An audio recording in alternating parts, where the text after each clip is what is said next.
اعوذ باللہ من الشیطان الرجیم بسم اللہ الرحمن الرحیم اقرأ بسم ربک الذی خلق خلق الانسان من علق اقرأ وربک الاکرم الذی علم بالقلم علم الانسان ما لم يعلم کلا ان الانسان لیطغی ان رآہ استغنی۔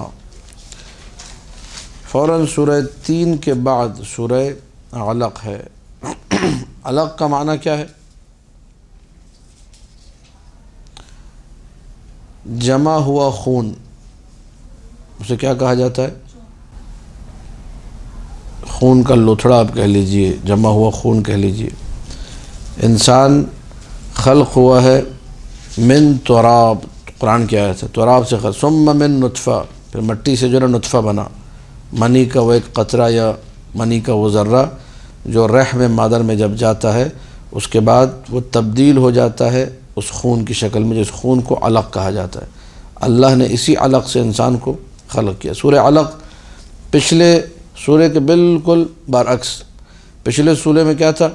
ہم نے انسان کو بہترین تقویم میں بہترین طریقے سے خلق کیا، اس کے بعد اس کو ہم لے آئے پستی کی طرف، ثم رددناہ اسفل، اب نیچے سے اوپر لے جانے کی بات ہو رہی ہے۔ ہم نے جس انسان کو ایک گندے خون سے، نطفے سے، مٹی سے، علق سے، جمے ہوئے خون سے خلق کیا، بنایا، اس کو ہم نے پڑھا کے تعلیم و تعلم سے روشناس کر کے بلندیوں تک پہنچا دیا۔ نشیب و فراز، پہلے فراز سے نشیب، اب نشیب سے فراز، پہلے بلندی سے پستی، اب اس سورے میں پستی سے بلندی کی طرف۔ یہ جو ہے سورے کا جسے کہا جائے سورے کی سمری، سورے کا خلاصہ انہی دو جملوں کے اندر ہے۔ اگر کوئی پوچھے بھائی سورہ علق میں کیا بیان ہوا، فرمائیے یہ بیان ہوا کہ انسان جو ہے پستی سے کیسے بلندی کی طرف جاتا ہے۔ کیسے جاتا ہے؟ پڑھ لکھ کے جاتا ہے، قرآن کا فیصلہ ہی۔ اقرأ، پڑھو، بسم ربک الذی خلق، اپنے رب کے نام سے، وہ رب جس نے خلق کیا۔ انسان کو خلق کیا علق سے، خون سے، جمے ہوئے خون سے۔ اب یہ کہ آپ لوگ بہتر جانتے ہیں، مجالس میں سنتے رہتے ہیں کہ یہ جو ہے وہ ابتدائی سورہ ہے یا وہ ابتدائی آیات مجیدہ ہیں جو نبی اکرم محمد مصطفیٰ صلی اللہ علیہ وآلہ پر نازل ہوئیں اور حکم ہوا کہ آپ جو ہے پڑھیے، اقرأ یا محمد، پڑھیے اے علیکم السلام محمد مصطفیٰ، جو وحی آپ پر نازل ہوئی ہے۔ بعض روایات میں تو کہا کہ کیف اقرأ، میں کیسے پڑھوں جبکہ میں نہیں پڑھتا، تو کہا کہ قرآن کھولیے اور رب کا نام لے کے پڑھنا شروع کر دیجئے۔ اب یہ بسم ربک، اس کا مطلب اس میں بڑا ایک پیغام پوشیدہ ہے۔ بہت سارے کام جو انسان نے پہلے کبھی نہ کیے ہوں، نبی نے کسی استاد کے پاس نہیں پڑھا، کسی استاد کے پاس لکھنا نہیں سیکھا، پروردگار کو بھائی پڑھیے، کیف اقرأ، میں کیسے پڑھوں، میں نے پڑھنے والا نہیں ہوں، حالانکہ پڑھنا جانتے تھے، خدا کی عطا کردہ علم کے مطابق اس میں بھی دنیا کے لیے پیغام ہے، لیکن فوراً حکم ہوا اقرأ بسم ربک، رب کا نام لے کر پڑھیے، پڑھنا شروع کر دیا۔ کسی استاد سے پڑھنا نہیں سیکھا لیکن پڑھنا آتا تھا، قرآن کھولتے تھے، قرآن پڑھتے تھے، یہ آیتیں جو بہترین دلیل ہے۔ بسم ربک، رب کا نام لے کر۔ تو یہ ہم لوگ جو بسم اللہ الرحمن الرحیم ہمارے معاشرے میں بالکل بھی نہیں ہے۔ پانی پیتے ہیں بسم اللہ نہیں پڑھتے، اور کھانا کھاتے ہیں بسم اللہ نہیں پڑھتے، درس پڑھتے ہیں، مطالعہ کرتے ہیں بسم اللہ نہیں پڑھتے۔ بسم اللہ الرحمن الرحیم اگر کام کے شروع میں آ جائے، خاص طور پہ کھانے کے شروع میں، یہ فوڈ پوائزن جو ہوتا ہے کیوں ہوتا ہے؟ اکثر فوڈ پوائزن اس لیے ہو رہا ہے لوگ بسم اللہ نہیں پڑھیں۔ میں آپ کو سچ بتا رہا ہوں، اللہ کی قسم جو ہے فوڈ پوائزن کی بنیادی وجہ یہ ہے کہ لوگ بسم اللہ نہیں پڑھتے۔ روایت میں ہے کہ اگر انسان بسم اللہ الرحمن الرحیم پڑھے اور کھانے میں زہر بھی ملا اس پہ اثر نہیں کرے گا۔ تو یہ بسم اللہ آپ لوگ زندگی میں لائیے، یہ پیغام ہے سورہ کا۔ اقرأ بسم ربک الذی خلق، اس رب کے نام سے ابتدا کیجئے، پڑھیے جس نے خلق کیا۔ کس کو خلق کیا؟ انسان کو۔ کس سے خلق کیا؟ علق سے خلق کیا، ایک جمے ہوئے خون سے خلق کیا۔ اس کے بعد فرمایا اقرأ، دوبارہ فرمایا اقرأ، پہلے کہہ دیا ہے اقرأ بسم ربک الذی خلق، پڑھیے اس رب کے نام سے جس نے خلق کیا، انسان کو خلق کیا علق سے۔ پھر دوبارہ کہا جا رہا ہے اقرأ وربک الاکرم۔ یہ دوسری مرتبہ کہنے کا فلسفہ اور کہنے کی لاجک کیا ہے؟ کیوں جو ہے اب دوبارہ کہا اقرأ؟ پہلے کہہ دیا تھا اقرأ۔ تو مفسرین نے یہ ذکر کیا ہے کہ پہلا جو ہے جو امر تھا وہ نبی کے اپنے لیے تھا، اقرا بسم ربک، یعنی آپ اپنے لیے پڑھیے۔ یہ جو دوسرا اقرا ہے یہ لوگوں کو پڑھ کے سنانے کے لیے ہے، ایک یہ ہے۔ اور ایک یہ ہے کہ نہیں، پہلے والے اقرا کو دوبارہ ریپیٹ کر کے وہی اقرا ہے، اور کہنے کی وجہ یہ تاکہ لوگوں کو پڑھنے کی تاکید ہو جائے کہ پڑھنا کس قدر ضروری ہے، قراءت کس قدر اہمیت کی حامل ہے۔ دونوں معنی درست ہے۔ اقرا وربک الاکرم، پڑھیے وربک الاکرم، آپ کا رب جو ہے الاکرم، اکرم کا کیا معنی ہے؟ جو کرم میں انتہا پر ہے، جو ہر ایک سے بڑھ کر کیا ہے؟ کریم ہے، جس کے کرم کی کوئی انتہا نہ ہو، وہ اکرم یہاں پہ مراد ہے۔ جو اپنے بندوں کے ساتھ سوائے احسان کے کچھ نہیں کرتا، جو ساری غلطیاں معاف کر دیتا ہے، جو ساری غلطیاں جو عمدن جان بوجھ کر کی گئی وہ بھی معاف کر دیتا ہے، یہ وہ رب اکرم ہے، جو سوائے کرم کے اور کچھ بھی نہیں ہے۔ اس کا کرم کیا ہے بھائی؟ کیا کرم کیا اس نے جو رب اکرم ہو گیا؟ الذی، یہ اس کا سب سے بڑا کرم ہے، الذی علم بالقلم، جس نے انسان کو قلم سے تعلیم دی۔ تو اصل میں معلم اللہ ہے۔ میں اور آپ جو اساتذہ کے پاس پڑھتے ہیں، یا جو مکتب کو جو بھی استاد ہو، کوئی بھی جو ہے ٹیچر ہو، جسے آپ لوگ جو نام دینا چاہیں، ٹیوٹر، استاد، جو بھی لفظ اس کے لیے استعمال کریں، یہ سب کے سب وسیلہ ہے۔ معلم حقیقی کون ہے؟ اللہ۔ یہ ساری پڑھائی لکھائی کہاں سے چلی؟ انبیاء سے۔ قلم کس نے بنایا، وہ لکھنا کس نے سکھایا؟ کہتا ہے جی حضرت ادریس علیہ السلام نے۔ تو حضرت ادریس کون تھے؟ اللہ کے نبی تھے، یعنی سارا کا سارا علم کا سلسلہ وہاں سے ہے۔ الذی علم بالقلم، جس نے انسان کو تعلیم دی بالقلم، قلم کے ذریعے سے۔ اور یہاں پہ ایک خاص جو ہے اہتمام اور اشارہ اس بات کی طرف ہے کہ انسان جو بھی سن رہا ہے، خاص طور پہ آپ لوگ جو یہاں پہ حاضر ہوتے ہیں مقام استفادے کے لیے، تو افادے اور استفادے میں ایک قلم اور ایک نوٹ بک، ایک کاپی، ایک پین کا ہونا ضروری ہے کہ انسان فوراً سے اس کو محفوظ کر لے۔ قید العلم بالکتاب، یہ بخاری نے بھی حدیث نقل کی الادب المفرد میں، علم کو جکڑ لو، قید کر لو لکھنے کے ذریعے سے۔ بہت ساری چیزیں انسان لکھتا نہیں ہے، ہم لوگوں کے ساتھ یہ ہوتا ہی ہے، نکتہ کوئی ذہن میں آیا، کوئی بات ذہن میں بڑی اچھی دل کو لگی وہ بات کہ یار یہ زبردست نکتہ ہے، بہترین مطلب ہے، نہیں لکھا، بعد میں سوچ سوچ کے تھک گئے، وہ نہیں آیا۔ فی البدی بعض اوقات رگ شعری جب پھڑکتی ہے تو فی البدی 4-5 شعر میں کہہ دیتا ہوں، وہ نہیں لکھتا، بعد میں بھول جاتا ہوں کہ اتنے اچھے شعر کہے تھے، سب کے سب جو ہے نا ضائع ہو گئے، وہ مطلب ذہن میں آیا نکل گیا۔ تو اگر انسان کے جو ہے جیسے ذہن میں آیا فٹافٹ جلدی سے ادھر سے ایک پین نکال دیا اور 2 صفحے مثلا نکال کے سائڈ پہ اس کو لکھ لیا، تو یہ قیدو ہے، قید کر لیا آپ نے۔ علم کو، الہام کون کرتا ہے؟ خطبہ آپ لوگوں نے سنا ہے میرا، الحمدللہ علی ما انعم ولہ الشکر علی ما الہم، بی کا خطبہ، خدا کا شکر ہے اس کے الہام پر۔ ذہن میں جو چیزیں آتی ہیں، اچھے مطالب جو آتے ہیں، یہ سب کے سب اسی طرف سے، اللہ کی طرف سے۔ الذی علم بالقلم، یہ بھی اسی کی طرف سے کہ علم کو مقید کرنا ہے کس کے ذریعے سے؟ کتابت کے ذریعے سے، لکھنے کے ذریعے سے۔ تو بڑی اچھی اور محترم خواتین ہیں وہ خواتین جو کہ لکھ لیتی ہیں فوراً۔ خیر خواتین کے دماغ بھی بڑے تیز ہوتے ہیں، ان کو لکھنے کی بھی کہتے ہیں ضرورت نہیں ہوتی ہے۔ روایت میں آیا ہے کہ حضرت سلیمان نے اس سے پوچھا، عفریت من الجن جو نہیں تھا، تو کہہ رہا تھا آپ اس سے پہلے کہ اپنی جگہ سے اٹھیں میں تخت بلقیس کو لے کر آ جاؤں گا۔ تو حضرت بلقیس کا تخت جو ہے قبل اس کے کہ وہ لاتا، قبل اس کے کہ وہ نبی اپنی جگہ سے کھڑے تو اس نے کہا میں لے آؤں گا۔ اسی عفریت سے جو ہے کلام کے بارے میں پوچھا، تو اس نے کہا کلام تو یہ ہوا ہے اور ہوا ختم ہو جاتی ہے، ہوا ہے نا سانس، یہ میرے پیٹ سے جو سانسیں آ رہی ہیں باہر، انہی سانسوں کو میں جب پریس کرتا ہوں اور گلے کی جو رگیں ہیں اور جو صوتی تارے جنہیں ہم لوگ کہتے ہیں، مخارج فم، منہ کے جو مخارج ہیں، ان کو جب میں ایک خاص پریشر سے چھوڑتا ہوں اس ہوا کو، وہ الفاظ کی شکل اختیار کر جاتی ہے، ختم۔ ہوا کیا ہو رہی ہے؟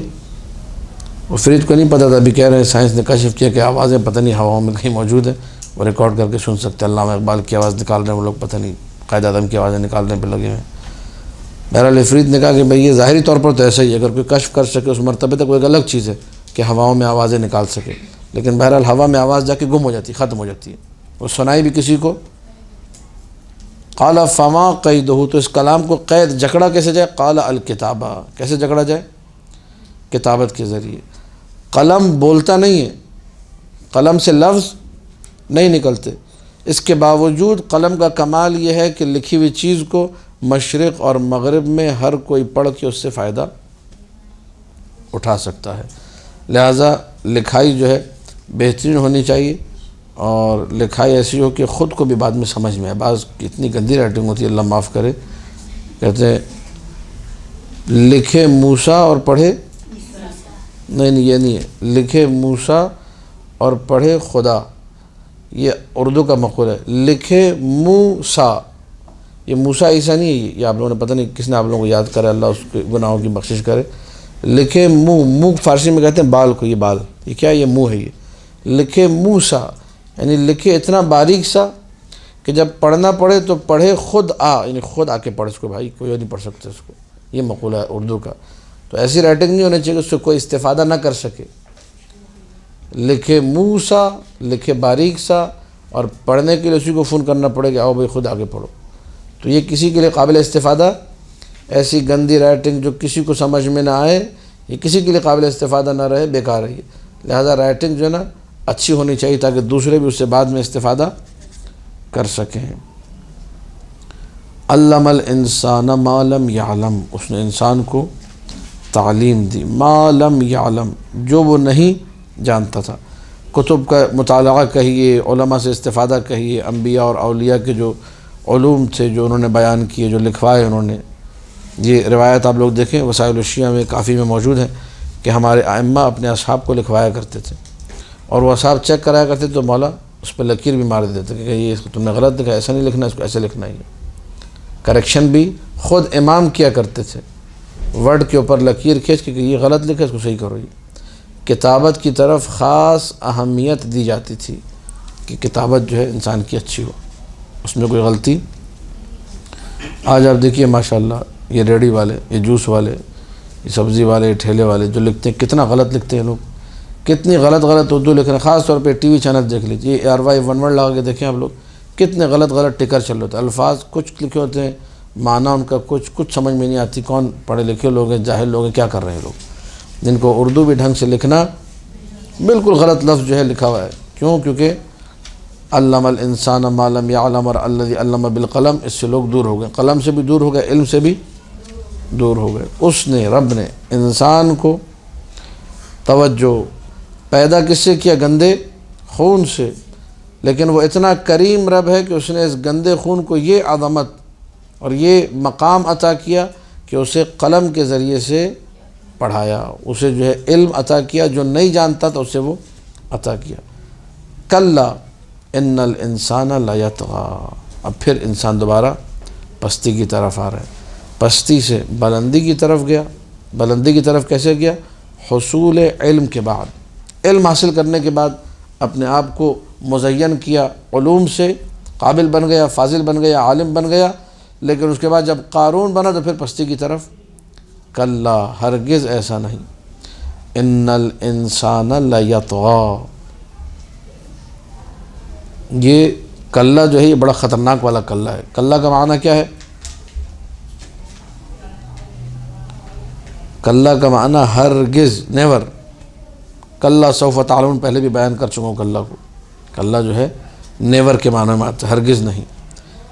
اللہ نے بیان کیا انسان کی اس جو ہے جسے کہتے ہیں ترقی کو۔ ترقی کس کی عطا کردہ ہے؟ اللہ کی عطا کردہ ہے۔ انسان نہیں جانتا، انسان جب غافل ہو جاتا ہے، اس کو نہیں معلوم۔ میں ایک زمانہ تھا منی کا ایک قطرہ، اس کے بعد گندے خون کے چند قطروں میں تبدیل ہوا، پھر جو ہے نا گوشت کے چند لوتھڑوں میں، پھر شکم مادر میں جو خون حیض تھا وہ پی پی کے 9 مہینے میرا پورا جسم بنتا رہا، وہی خون حیض جو ہے بعد میں سینے میں آیا دودھ کی شکل میں۔ اللہ نے اس نظام کو مرتب کیا، کس محتاجی کے ساتھ میں آگے بڑھا۔ انسان ان ساری باتوں میں غور و فکر، غفلت کا شکار ہے، بالکل جسے کہا جائے مکمل طور پہ غافل ہے۔ اللہ نے انسان کو گندے خون سے خلق کیا، اس کے بعد جاہل تھا۔ اخرجکم من بطون امہاتکم لا تعلمون شیئا، اس نے تمہیں ماؤں کے پیٹ سے نکالا، تم کچھ نہیں جانتے تھے، صفر، زیرو پہ کھڑے تھے۔ اس کے بعد یہ ہے الذی علم بالقلم، الذی علم بالقلم وعلم الانسان ما لم یعلم. تو اب یہ اس کے علت کیا ہے غافل ہونے کی؟ وہ غافل ہونے کی علت یہ ہے کہ جب انسان ان سارے احسانات کے بعد، ان ساری نعمتوں کے بعد، اس ساری احسان تقویم کے بعد، اس ساری علم اور تعلم اور تعلیم کی جو کیفیت ہے، اس کے بعد انسان جب تکبر میں مبتلا ہو جاتا ہے، تکبر انسان کو رب سے دور کر دیتا ہے. ان الانسان لیطغی، تکبر میں آ جاتا ہے، اس کے دل میں دنیا کی محبت گھر کر لیتی ہے، دنیا کی محبت جو ہے بس جاتی ہے جب دل میں، تو پھر اپنے خدا کو بھول جاتا ہے. ان رآہ استغنی، اپنے آپ کو کیا سمجھنے لگتا ہے؟ بے نیاز، مجھے کوئی خدا کی ضرورت ہی نہیں ہے. خدا کتنے لوگ ہیں روئے زمین پر جن کو خلق خدا نے کیا لیکن وہ خدا ہی کا انکار کرتے ہیں، خدا کو نہیں مانتے. تو وہ جو خدا کی نعمتوں کا منکر ہے، یہ کلا اس کے لیے لگا ہوا ہے. کلا، یہ شخص جو ہے کون ہے؟ بعض روایات میں ہے کہ ابو جہل نے جو ہے رسول اکرم صلی اللہ علیہ وآلہ سے یہ کہا کہ اے محمد، تم یہ سمجھتے ہو کہ جو بھی جو ہے مستغنی ہو جائے، بے نیاز ہو جائے، وہ سرکش ہو جاتا ہے؟ تو ایسا کرو کہ مکہ کے جتنے پہاڑ ہیں انہیں سونا اور چاندی میں تبدیل کر دو، اور پھر ہم اس میں سے لیں گے، پھر ہم لوگ سرکش بنیں گے، پھر جو ہے اپنا دین چھوڑ کے تمہارا دین ہم اختیار کریں گے، ذرا دیکھے تو جو باتیں کہہ رہے ہو صحیح یا نہیں ہے. تو حضرت جبرائیل نازل ہوئے اور کہا کہ اس بدھو سے جو ہے ابو جہل سے کہیے اگر تم چاہو تو ہم یہ کہہ سکتے ہیں، لیکن اگر یہ کہنے کے بعد اور یہ کرنے کے بعد حکم دے دیں گے ہم جیسا چاہ رہے ویسے ہی ہو جائے گا. پہاڑوں کو حکم دیں گے، کہیں گے پہاڑوں کو بھی سونے کے ہو جاؤ، چاندی کے جو سارے پہاڑ سونے اور چاندی میں تبدیل ہو جائیں گے. لیکن اگر پھر بھی ایمان نہیں لائے تو وہ جو من و سلوہ کے منکر ہوئے تھے، اصحاب مائدہ جو تھے دسترخوان والے لوگ بنی اسرائیل کے، ان کے ساتھ جو ہوا تھا وہی تمہارے ساتھ بھی ہوگا، پھر عذاب آئے گا. جیسے ہی جبرائیل نے یہ کہا، نبی نے روک دیا، کہا نہیں نہیں مجھے امت پہ عذاب نہیں آنے دینا. فکف رسول اللہ، یہ ہے رحمت للعالمین کا مظہر کہ فوراً بات بھی قبول کر، ٹھیک ہے ہم مکہ کے سارے پہاڑ سونے چاندی میں تبدیل کر دیں گے، لے لو ابو جہل سے کہے جا کر، اور اس کے بعد سرکش بھیجے، لیکن اپنا دین چھوڑ کے ایمان لائے. اگر ایمان نہیں لایا تو پھر عذاب آئے گا. رسول نے روک دیا، کہا کہ نہیں، میں رحمت للعالمین میں نہیں چاہتا کسی پر عذاب ہے. رسول کے علم میں تھا کہ یہ لوگ بدماش کے بدماشی کبھی پلٹیں گے نہیں. لہٰذا انسان کی غفلت کی علت آپ لوگ درک کیجئے. میں اور آپ کسی بھی مقام علمی پر پہنچ جائیں، کتنا بھی پڑھ لکھ جائیں، کتنے بھی بہتر بن جائیں، اسی لیے روایات میں ہے، نہج البلاغہ میں موجود ہے، بعض اوقات انسان کی جو ہے نیکی جو ہے اس کی برائی سے بدتر ہو جاتی ہے. انسان نیکی کرتا ہے اور ایک دفعہ برائی کرتا ہے، نیکی اسے تباہ و برباد کر دیتی ہے، نیکی جہنم کی طرف لے جاتی ہے، برائی اسے جنت کی طرف لیتی ہوتا ہے. مولا وہ کیسے؟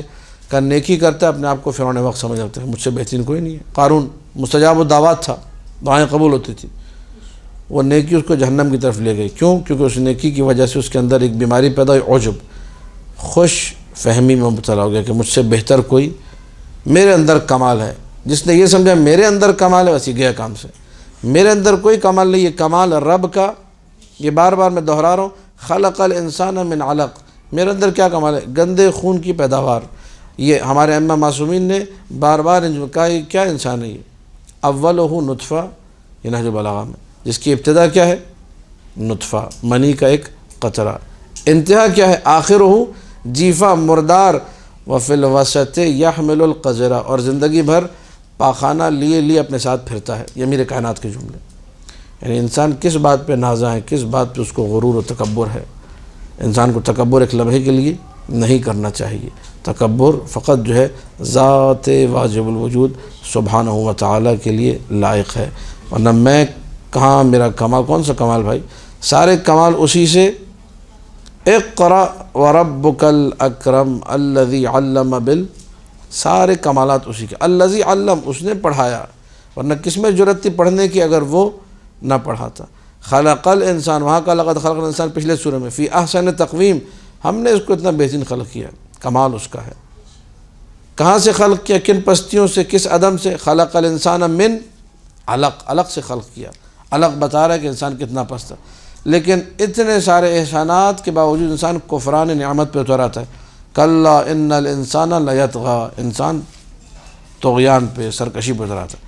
ان رآہ استغنی، جب وہ اپنے آپ کو بے نیاز دیکھتا ہے. اسی لیے بعض لوگ فقیر رہیں ان کے لیے بڑا بہتر ہے. بعض لوگوں کی ترقی اسی میں ہے کہ وہ جو ہے مانگتے رہیں اور فقیر رہیں. جیسے ان کے پاس پیسہ آتا ہے تو یہ پھر آپے سے باہر ہو جاتے ہیں، سرکش بن جاتے ہیں، فرعون وقت بن جاتے ہیں. تو بہت سارے لوگوں کے لیے فقیر رہنا بالکل جو ہے جسے کہا جائے بہترین ہوتا ہے کہ وہ فقیر ہی رہیں.